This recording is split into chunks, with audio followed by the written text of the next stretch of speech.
ایک مرتبہ صحابہ نے پوچھا یا رسول اللہ صلی اللہ علیہ وسلم آپ سے محبت کی علامت کیا ہے؟ تو حضور تاجدار کائنات صلی اللہ علیہ وسلم کے ساتھ حضرت مولا علی المرتضیٰ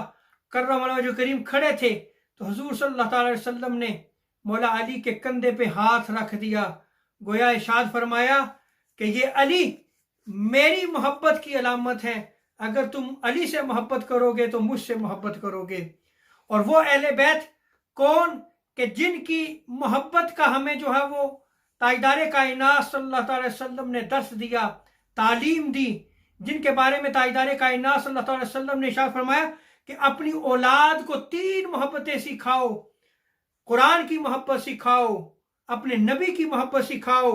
اور اہل بیت اطہار کی محبت سکھاؤ۔ وہ اہل بیت اطہار کون ہیں؟ صحیح مسلم کی روایت میں آتا ہے، ام المومنین حضرت عائشہ صدیقہ رضی اللہ تعالیٰ عنہ بیان فرماتی ہیں کہ تاجدار کائنات صلی اللہ علیہ وسلم صبح کے وقت ایک منقش نقش شدہ چادر اوڑے ہوئے گھر سے باہر تشریف لائے۔ حضرت امام حسن وہاں کھیل رہے تھے،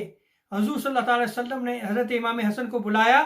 اور اپنی چادر میں انہیں چھپا لیا۔ اتنی دیر میں حضرت امام حسین علیہ السلام تشریف لائے، حضور صلی اللہ علیہ وسلم نے ان کو بھی چھپا لیا۔ پھر سیدہ کائنات فاطمہ الزہرا سلام اللہ علیہا تشریف لائیں، حضور صلی اللہ علیہ وسلم نے اپنی لخت جگر کو بھی اپنی چادر میں چھپا لیا۔ پھر حضرت مولا علی المرتضیٰ تشریف لائے، ان کو بھی تاجدار انبیاء صلی اللہ علیہ وسلم نے اپنی چادر مبارک میں چھپا لیا۔ اور پھر یہ آیت کریمہ آقا علیہ السلام نے تلاوت فرمائی، انما یرید اللہ لیذھب عنکم الرجس اہل البیت، کہ اللہ تبارک و تعالی یہی چاہتا ہے اہل بیت اطہار کہ تم سے ہر طرح کے رجس کو جو ہے وہ دور فرما دے، ہر طرح کی آلودگی کو تم سے دور کر دے، اور تم کو کامل جو ہے وہ ہر طرح کے گناہوں سے خوب پاک اور صاف کر دے۔ اور جب آیت مباہلہ نازل ہوئی تو تاجدار کائنات صلی اللہ علیہ وسلم نے حضرت مولا علی المرتضیٰ کو لیا، سیدہ کائنات فاطمہ الزہرا کو لیا، حسنین کریمین کو لیا، اور اللہ کی بارگاہ میں عرض کی اللہم ہؤلاء اہلی، اے اللہ